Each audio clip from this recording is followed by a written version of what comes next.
corporate taxes went down, if I can find it. I've got all these. This is the trouble with stats. You've got to find them. In any case, it went down from something like a quarter of the tax of the revenue base to 6% of the revenue base of the federal government. So what's happening, and the reason why there's a base for the right, is because people are feeling, the average person is feeling that they're working harder and they're making less money and they're paying more taxes, and that's true. Not because there's too many people on welfare or unemployment insurance, but because the restructuring that's happened has meant that the tax burden falls disproportionately on middle class and middle income people, and that we're making less money. So what people are feeling, what the right is speaking to, is real. The other thing I learned in Wairau is that I talked about the different shades of right.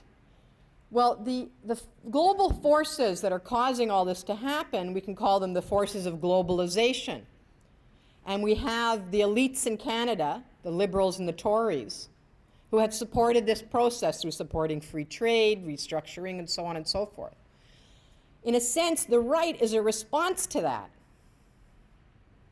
The radical right, the Klein and Harris right, is a response to that globalization. Because people feel that things are out of their control. They feel like they're making less and working harder. And they're doing, of course, we know that the reason all this is happening is because of restructuring of capitalism, because of globalization. But that's a very abstract thing. You can't see that, you can't touch it, and we all feel like we can't fight it.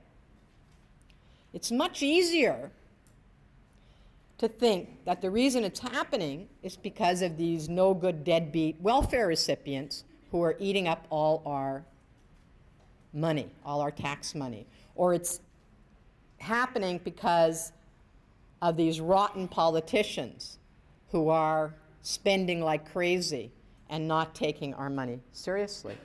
And so when you have a Klein or Harris who says, this is what we have to do, we have to cut our spending. In Harris's case, we have to cut taxes because that's going to create jobs. We have to get rid of those special interest groups that have been running the country and listen to the citizen. Empower. This word empower. You know, sometimes I'm sorry about words we create. This is one I'm getting very sorry about. It is in everything the Reform Party writes and everything that Harris writes. Empower the individual citizen, they say. But what they're saying that's meaningful to people is two things. First of all, they have vision and they're providing leadership. They're saying this is what needs to happen, and they get into office and they do it. And that's a good thing. That's not a bad thing. If you get elected on a mandate, I don't agree with the mandate they got elected on, but if you get elected on a mandate, you should carry it out and you should be prepared to struggle to carry it out. That's leadership. If Bob Rae had done that in Ontario, Mike Harris would not be Premier of Ontario today.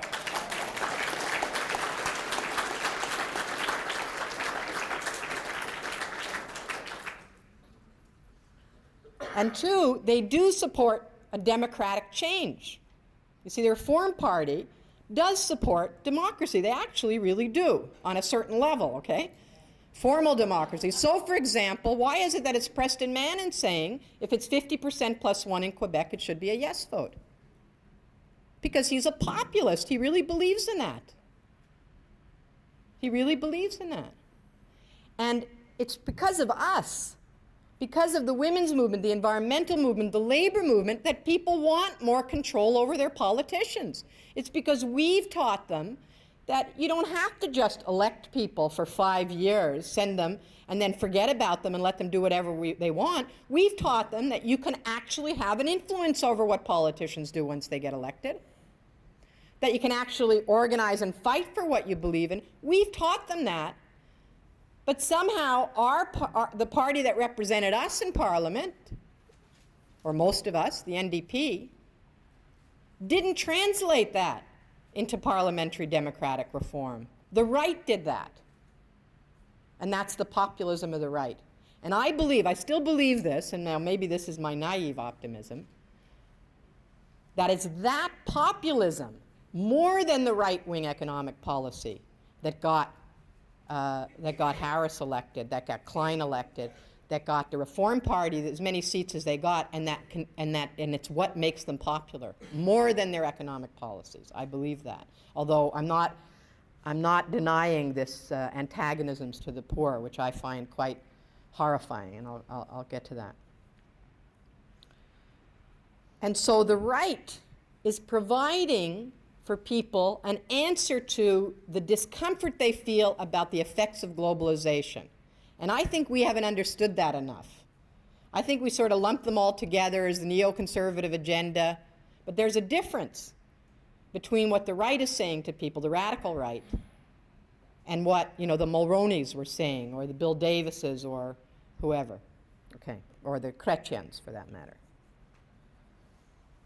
Now, what is it that the right says to people? And I want to talk to you about this because, maybe I have, and I'm happy to accept that I have a deformed point of view because I'm with these people every day now, But I do know what they say, and this is what they say. First of all, they say, we can't afford social programs because of the deficit. Well, we've heard that over and over and over again, and the right and the left has caved. The left politically has caved into that. The NDP, the Liberals. There is no alternative to cutting social programs.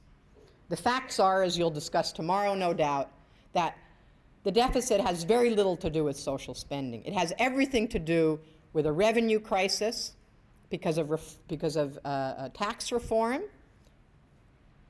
and because of unemployment, and with high interest rates. And I recommend to you, if you haven't read Linda McQuaig's book, Shooting the Hippo, you should read it. It's not that the deficit isn't important. The deficit is important because the deficit represents a transfer of wealth from the poor and working people to the rich. As much as everybody will tell you, oh yeah, there's a little, this is what I get all the time, little old ladies, and they say this, little old ladies, or shareholders in the bank, not too many, okay?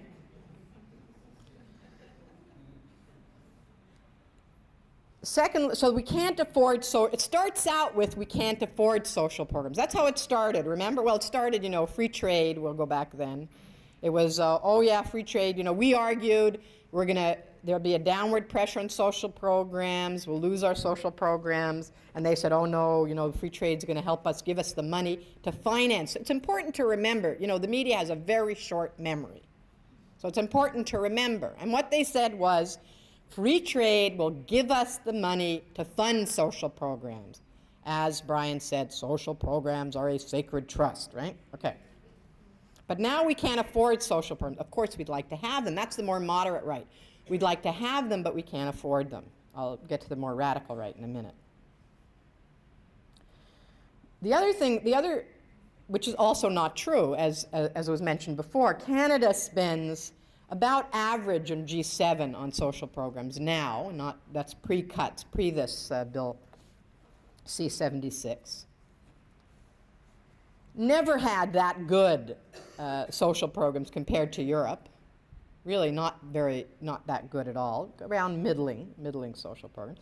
The Canadian government even today spends less of its GDP on social spending federally than the American government does, even though they have much worse programs. Okay. And then the next one, this is the one that blows my mind, is that the left has been running this country for 15 years and they've made a mess of it. And people believe this. Like, I get letters saying people like Judy have made a mess of this country. People like Judy have been running this country for too long. God, I can't even get elected in the NDP, let alone federally.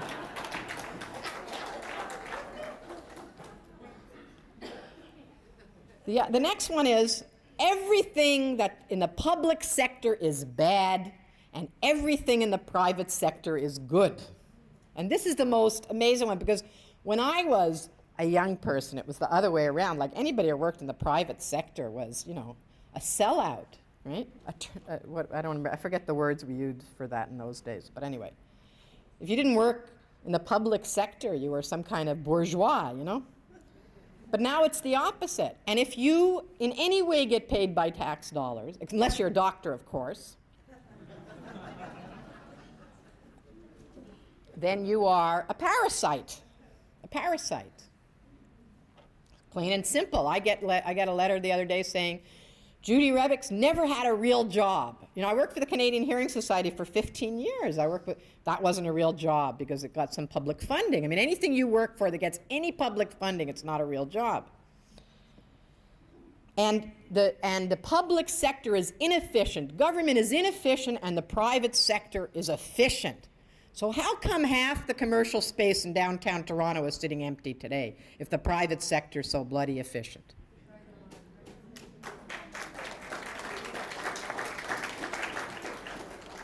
How come in one generation we've almost eliminated, not eliminated, but dramatically reduced poverty among the elderly in Canada through our pension plan? The percentage of elderly Canadians living in poverty has declined from 20% in 1980 to 8% in 1990 if the public sector is so inefficient. How did we achieve that if the public sector is so inefficient?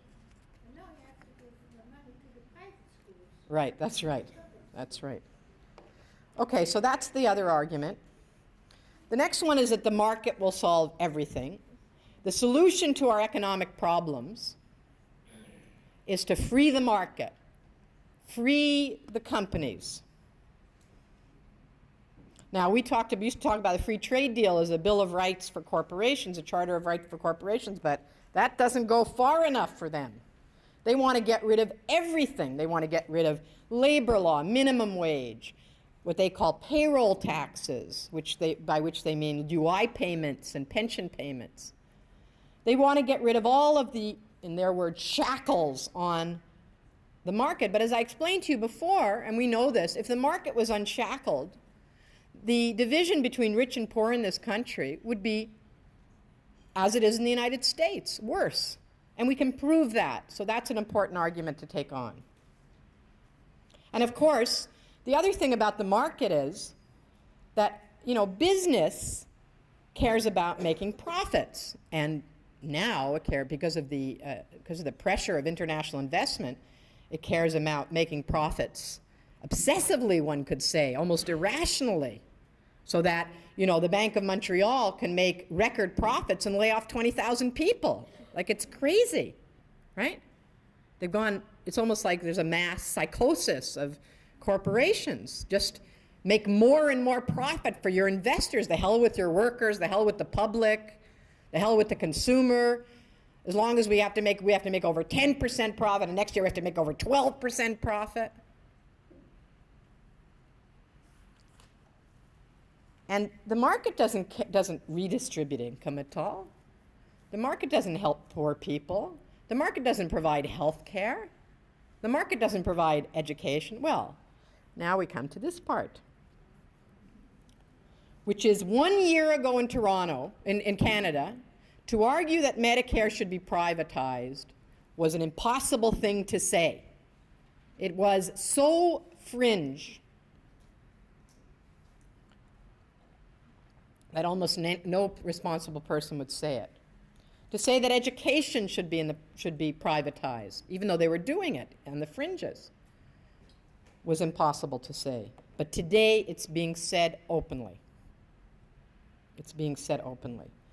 And I'll just end on this on the right, is that, oh, no, I'm sorry, before I end on this, the other thing we're said is that it's social programs that create poverty and unemployment. Now, this is one that, I don't know, maybe somebody, I've heard this like at least 600 times in my show, and I still don't get it. Like, they think that unemployment insurance creates unemployment. You see, because it's so great to be on unemployment insurance that you just don't want to go to work again, right? I mean, everybody who's been on UI knows that. And welfare even more. So it creates dependency and it creates unemployment. And the reason we have unemployment is not because of free trade. It's not because of globalization. It's not because of these heartless corporations that only want to make mega profits and pay their CEOs billions of dollars a year and let their workers go and feel no social responsibility whatsoever anymore. It's because it's so cushy on unemployment. Okay? And they've actually convinced people of that. But I want to tell you a story about something that happened on my show. It's not often that I'm struck almost speechless, but Terence Corcoran, who you may know, he's a columnist for the Globe and Mail. He's actually a nice guy, believe it or not. He's vicious, but vicious in his column, but he's a nice guy. I told you I was getting a little deformed in my job. Okay. We were debating the Supreme Court decision on smoking. You know, the one where they struck down the ban on advertising cigarettes. And one of the things which I didn't know until I read it and read some commentary is that one of the important things about this decision is that it actually equates the right to a corporation to advertise with the right of free speech. It says that's the same. The minority decision says that it's not the same, and that the right of individuals to free speech and the media to freedom of the press is the higher right, and the right to advertise, particularly to advertise a product that, when used as directed, kills, is somewhat less of a right. But anyway, Terence is arguing. At one point I said to Terence and Claire, I said, I don't understand you two. You're always arguing for lower costs in social programs, health care and so on, that we have to cut costs. So how do you support a decision like this? Because more people will smoke, it'll result in higher health care costs. And Terence Corcoran said, I swear to God, he said, well, that's a completely spurious argument. And I thought he'd accuse me of being moralistic. You know, these people who argue that people who smoke shouldn't have access to health care and so on. I mean, because I thought myself, I didn't like making the argument too much. It sort of makes me cringe, but anyway. No, he said, well, precisely the reason for private health care insurance. That way, I can smoke and I can pay my own health care costs. I was stunned. Okay, I was stunned. That's how far it's gone, that someone like that, who's a credible columnist in the Globe and Mail, is prepared to say something like that on national television. That we need private health care so that smokers can pay for their own health care and the rest of us don't have to pay for them to go to the hospital with lung cancer and emphysema. And when you think about the mentality behind that, when you think about the mentality of a community and social services, I mean, I know your community and social services minister said, let them eat cake in the Beaujolais restaurant, and, you know, dined with the other ministers at, was it $3,000? 36. Our minister said, when he was asked, well, what happens? As you know, the first action of the Harris government was to cut welfare 21.6%. And we're talking now, a single mother with a kid's going to have to live on $960 in the city of Toronto, where you cannot get an apartment for less than $750, okay? So that woman's going to have $200 a month to feed herself and her kids, and her kid, okay? And when he was asked by reporters what the government was going to do when these mothers couldn't feed their kids, he said, well, I guess we'll have to take the kids into care.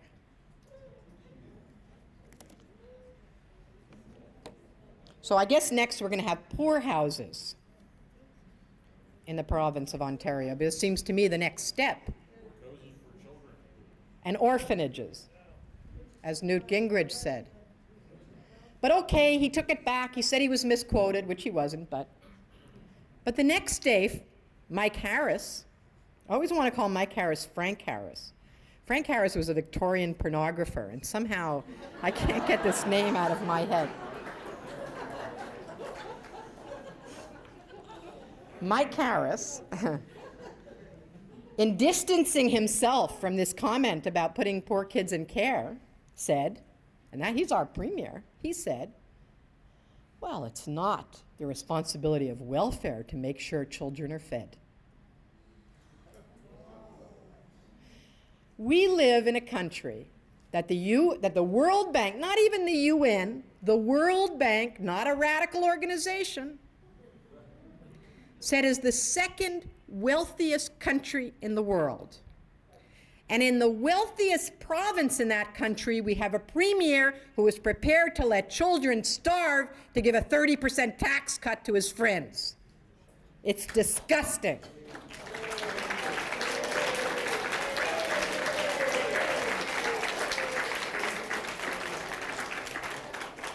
Okay, so what are we going to do about it? Well, it's true, you know, whenever I talk about Harris, I debated David Frum the other day. And actually, David Frum almost convinced me that the left has been running the country. Because, I mean, compared to David Frum, Brian Mulroney is a socialist. David Frum, I debated him on Morningside, and he said, as they all say, well, you know, he got elected, he has a mandate. And that's true.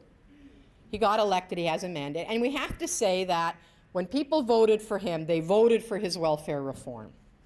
They did. But they didn't understand. I don't think they understood what it would mean. I didn't think they understood the heartlessness with which he would carry it out. And I don't think they understood the consequences in a city like Toronto, let alone the other cities, of making that kind of radical cut to people's income. We already have a lot of social division in the city of Toronto.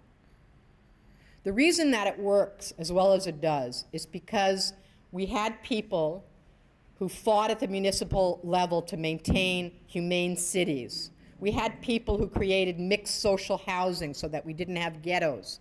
We have people who organized coalitions so we didn't have really vicious racial divisions. All of that now is under attack. All of that is under attack.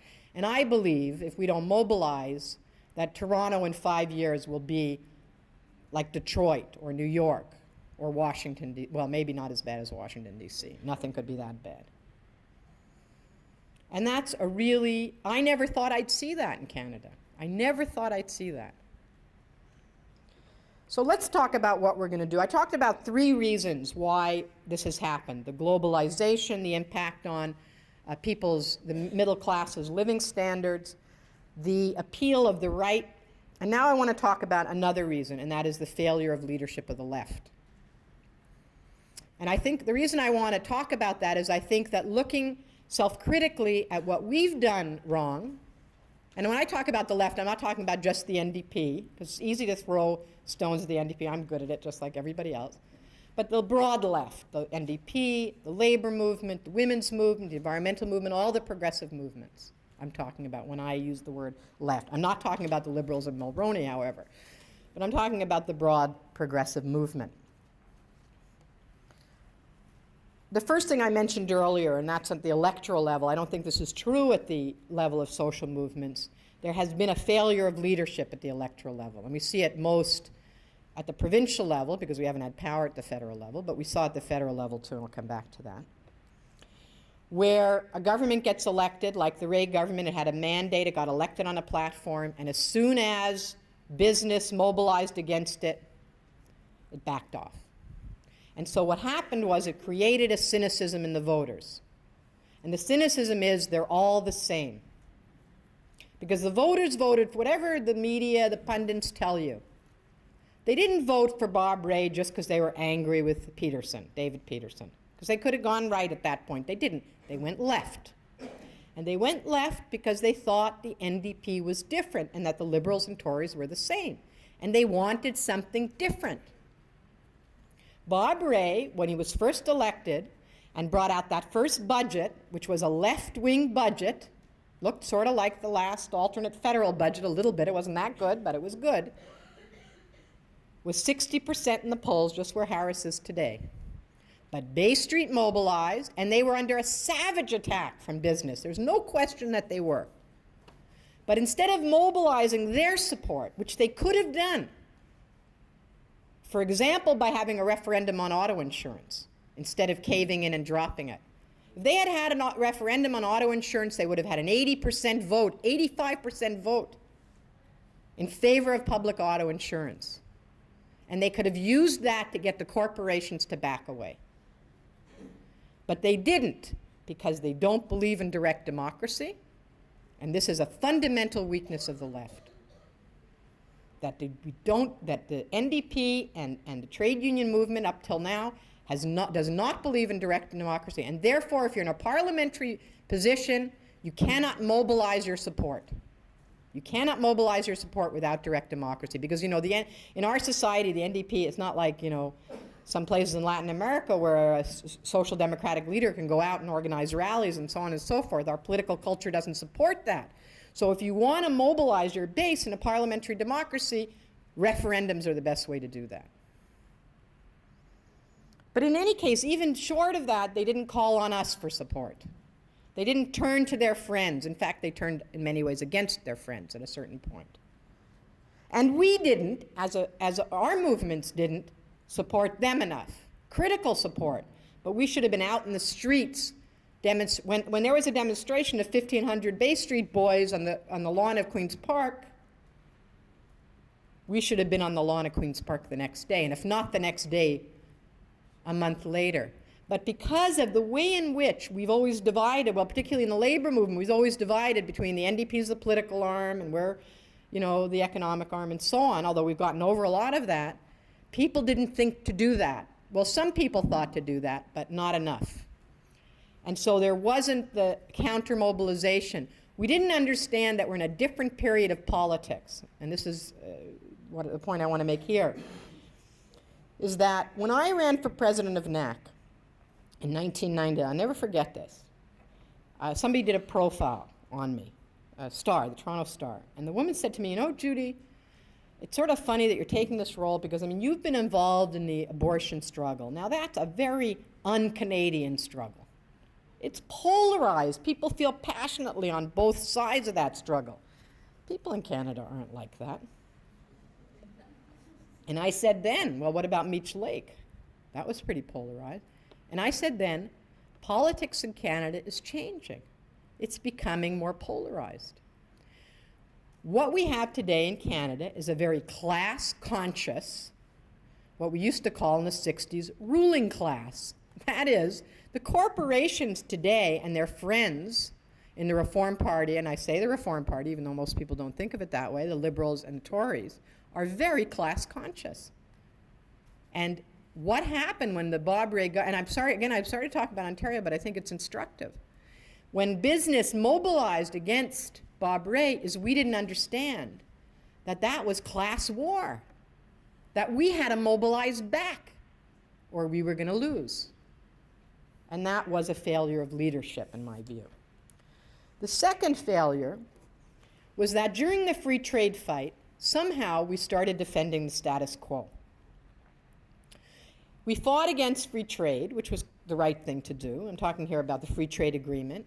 We were right. Everything we argued then, if you go back and look at it, came to pass. Everything, the Americanization of Canada, the loss of our social program, the rise in unemployment, everything we said was correct. And we actually won popular majority, if you remember. If we didn't have such an undemocratic electoral system, things might have been different as well. That is, more people voted against free trade in that election than voted for it, if you remember. But in that fight, something happened, and that is the left became the defender of the status quo, understandably, because the liberals weren't doing it anymore. So we had to do it because we were defending the gains of working people, like unemployment insurance, like welfare, like Medicare, which have to be defended. We don't want to go backwards, we want to go forward. But the fact is, we want to go forward. We don't want to stay where it is. We're not satisfied with the status quo. We've never been satisfied with the status quo. And yet we started to sound like we were. And that's one of the reasons why the David Frums of the world can now say that the left has been running the country for 15 years and get some credibility in saying it. Because it sounds like we have a vested interest in the status quo. The next point is a point I made before, which